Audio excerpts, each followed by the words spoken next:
জানিয়ে দিব এই মুহূর্তে পাওয়া আপডেট বাংলা সংবাদ। শুরুতে শিরোনাম। অবৈধভাবে ক্ষমতা দখল, প্রধান উপদেষ্টা ডক্টর মোহাম্মদ ইউনূসের নামে মামলা। এরপরে সমন্বয় কমিটিকে অবাঞ্ছিত ঘোষণা। জানাবো আওয়ামী লীগের ৪৮ নেতাকর্মীর জামিন।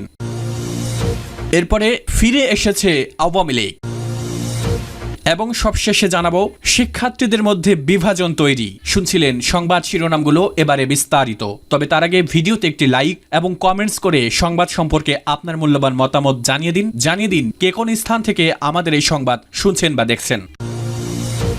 প্রধান উপদেষ্টা ডক্টর মোহাম্মদ ইউনূসের নামে মামলা। অবৈধভাবে ক্ষমতা দখল করে অন্তর্বর্তী সরকারের প্রধান উপদেষ্টা হিসেবে দেশ পরিচালনার অভিযোগে ডক্টর মোহাম্মদ ইউনূসের নামে মার্কিন যুক্তরাষ্ট্রের মিশিগান অঙ্গরাজ্যে মামলা করেছেন বঙ্গবন্ধু কমিশন ও পরিষদের চেয়ারম্যান প্রবাসী ডক্টর রাব্বি আলম। মোহাম্মদ ইউনূস অবৈধভাবে ক্ষমতা দখল করে সাধারণ মানুষের জীবনের শান্তি স্বস্তি কেড়ে নিয়েছে, দেশব্যাপী হত্যা, অগ্নিসংযোগ, লুটপাট শুরু করেছে।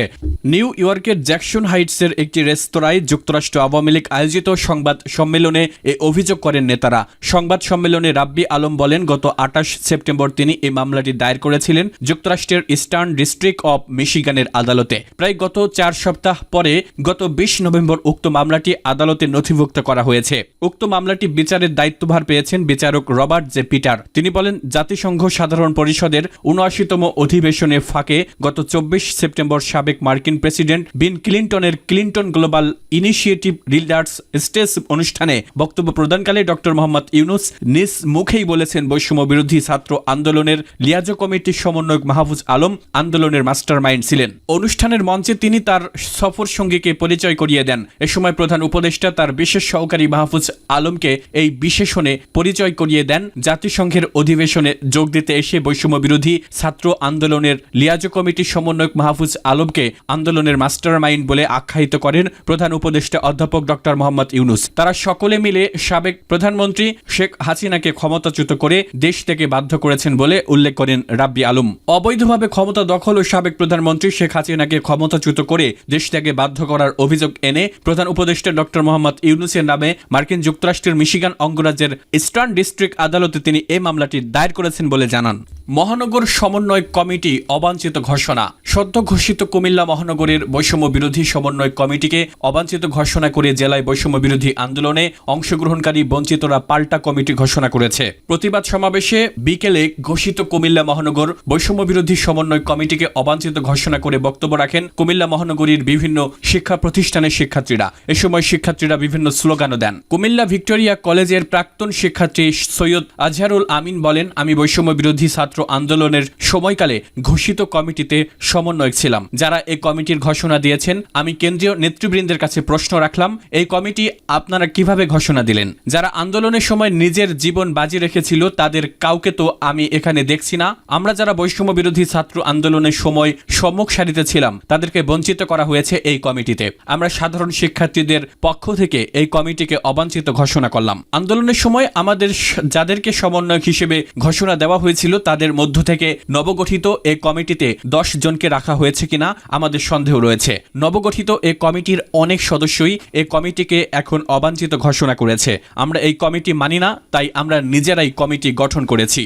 আওয়ামী লীগের ৪৮ নেতাকর্মীর জামিন। নাশকতার মামলায় বান্দরবানে আওয়ামী লীগের ৪৮ নেতাকর্মীর জামিন মঞ্জুর করেছেন আদালত। বুধবার দুপুরে সিনিয়র জুডিশিয়াল ম্যাজিস্ট্রেট নুরুল হক এ জামিন মঞ্জুর করেন। আদালত সূত্রে জানা যায়, গত ১০ নভেম্বর নাইক্ষ্যংছড়ি থানায় পুলিশ বাদী হয়ে আওয়ামী লীগ নেতাদের আসামি করে একটি নাশকতার মামলা দায়ের করা হয়। আসামিরা জামিন নিতে আদালতে হাজির হলে আদালত শুনানি শেষে তাদের জামিন মঞ্জুর করেন। এ সময় আসামিদের জামিন শুনানির সময় আদালতে উকিলদের মধ্যে হট্টগোল বেঁধে যায়। এক পক্ষ আসামিদের জামিনের বিরোধিতা করেন। পরে সিনিয়র জুডিশিয়াল ম্যাজিস্ট্রেট নুরুল হক আসামি পক্ষের আইনজীবীরা আবেদনের পরিপ্রেক্ষিতে আসামিদের জামিন মঞ্জুর করেন। মামলায় উপজেলা আওয়ামী লীগের সভাপতি, সম্পাদক সহ সহযোগী সংগঠনের ৬৮ নেতাকর্মীকে আসামি করা হয়। এ পর্যন্ত বিভিন্ন মামলায় আওয়ামী লীগের ৮০ জনের বেশি নেতাকর্মীর জামিন মঞ্জুর করেন। গত ৫ অগস্ট শেখ হাসিনা পালিয়ে যাওয়ার পর আওয়ামী লীগের নেতাকর্মীরা আত্মগোপনে চলে যায়। বান্দরবানে আওয়ামী লীগ নেতাদের আসামি করে ৫টি মামলা দায়ের করা হয়। আওয়ামী লীগ ইসকন লীগ হয়ে ফিরে এসেছে। পরাজিত আওয়ামী লীগ দেশকে অস্থিতিশীল করার বিভিন্ন ষড়যন্ত্রে এখন ইসকন লীগ হয়ে ফিরে এসেছে বলে মন্তব্য করেছেন বৈষম্য বিরোধী ছাত্র আন্দোলনের কেন্দ্রীয় সমন্বয়ক প্রীতম সোহাগ। বুধবার 27 নভেম্বর কেন্দ্রীয় শহীদ মিনারে চট্টগ্রামে নিহত আইনজীবী সাইফুল ইসলাম নিহতের প্রতিবাদে অনুষ্ঠিত শোকসভা ও সম্প্রীতি সমাবেশে তিনি এ মন্তব্য করেন। তিনি বলেন, আমাদের লড়াই শেষ হয়ে যায়নি, এই লড়াই জারি রাখতে হবে, কারণ স্বৈরাচারের দস্যুরা ছাত্রলীগ, আনসার লীগ, রিকশা লীগ এবং এখন ইসকন লীগ হয়ে ফিরে এসেছে। এরা যতবার ফিরে আসবে আমরা ততবারই শক্ত হাতে এদেরকে মোকাবেলা করব।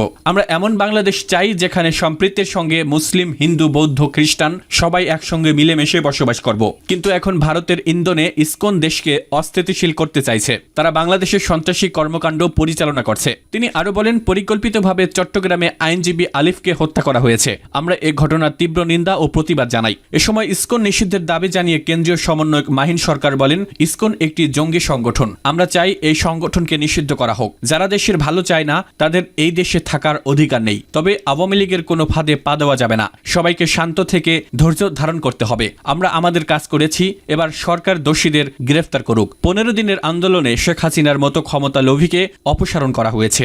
এখন নতুন করে কেউ যদি সাম্প্রদায়িক সম্প্রীতি নষ্ট করতে চায় তাকে অপসারণ করতে 15 মিনিট সময়ও লাগবে না। কোনো ষড়যন্ত্রের সামনে আর চুপ করে বসে থাকা হবে না উল্লেখ করে বৈষম্য বিরোধী ছাত্র আন্দোলনের মুখ্য সমন্বয়ক আব্দুল হান্নান মাসুদ বলেন, এখনও আওয়ামী লীগের দস্যুরা বিভিন্ন জায়গায় ঘাপটি মেরে বসে আছে। তারা বিভিন্নভাবে দেশকে অস্থিতিশীল করার চেষ্টা করে যাচ্ছে। আমরা সিদ্ধান্ত নিয়েছি, যেখানেই ছাত্রলীগ পাওয়া যাবে তাদের গণপিটুনি দিয়ে পুলিশের সুপর্দ করা হবে। সভা শেষে চট্টগ্রামে হামলায় নিহত আইনজীবী সাইফুল ইসলাম আলিফের আত্মার মাগফিরাত কামনা করে দোয়া করা হয়।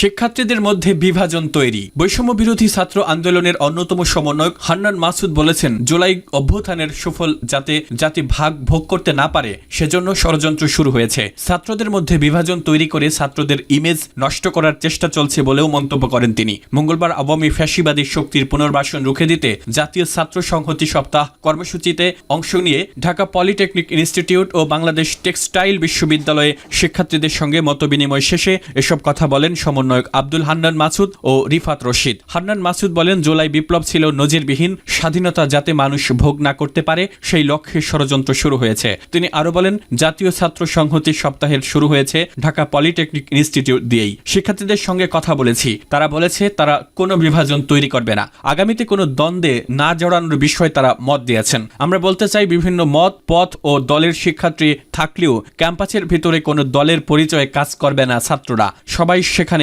সাধারণ ছাত্র হিসেবেই থাকবে। আর আগামীতে রাজনৈতিক রূপরেখা কেমন হবে তা নিয়ে পুনরায় সব ছাত্র সংগঠনের নেতাদের নিয়ে মঙ্গলবার আলোচনায় বসা হবে বলে জানান হান্নান মাসুদ। সমন্বয়ক রিফাত রশিদ বলেন, ছাত্র জনতার ঐক্যের ভিত্তিতেই ফ্যাসিবাদ পালিয়ে যেতে বাধ্য হয়েছে, কিন্তু এখনও স্বৈরাচারীরা শিক্ষা প্রতিষ্ঠানগুলোতে সংঘাত সৃষ্টি করে ছাত্রদের মধ্যে বিভেদ সৃষ্টির পায়তারা করছে। বুটেক্সে যে সংঘাত সৃষ্টি করা হয়েছে সেটি আমরা শিক্ষার্থীদের সঙ্গে কথা বলে সমাধান করার চেষ্টা করছি। শিক্ষার্থীদের মাঝে যে জাতীয় ঐক্য সেটি রক্ষার্থে আমরা একসঙ্গে কাজ করব।